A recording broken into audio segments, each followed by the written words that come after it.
Are you in favor of it or no? Yeah.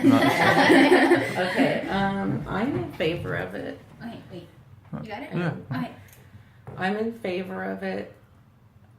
However, I think before I used to be just across the board in favor of it. You know, I didn't care what the suspect or defendant had to say. But there's one movie that convinced me that there is a shadow of a doubt, and that's The Green Mile. And that's a eye-opening movie because he was so innocent and he was, I don't know, just railroaded because of the time. But let me think. I know that there's one movie where Father Reardon, who used to be the pastor at St. Cornelius, said that it would change my mind about the death penalty, and it didn't. I think it was called Dead Man Walking, and it didn't. I mean, that they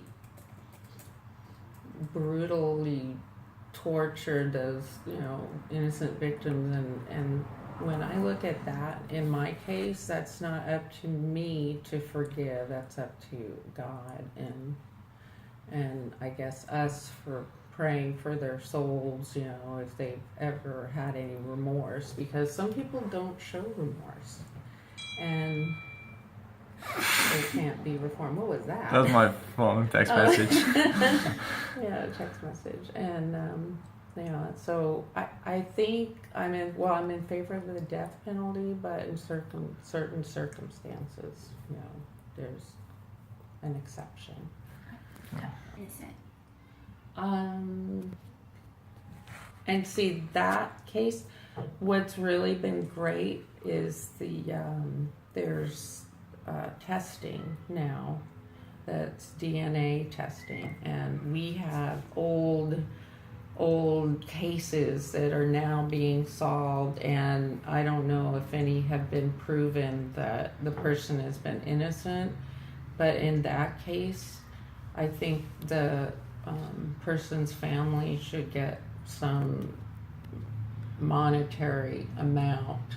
I mean, really, you can't replace a life with money or anything like that. But that's one thing that we really have to think about and consider is, what about their innocence? Is this person guilty beyond a shadow of a doubt? And in that case, I'm in favor of it. If there's always a little bit of, they're vehemently yelling that they're innocent and they didn't do anything, then I think it needs to be looked at more closely. Had a mental illness.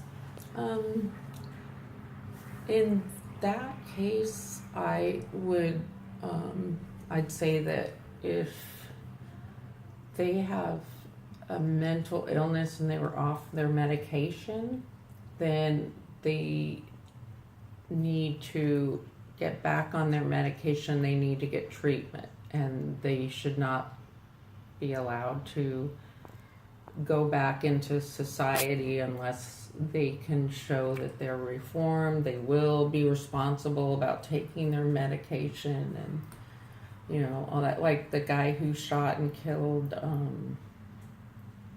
John Lennon, I don't remember his name, Hinckley maybe.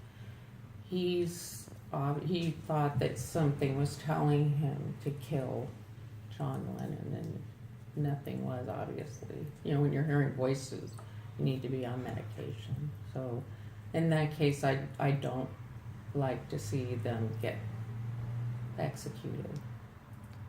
They need help.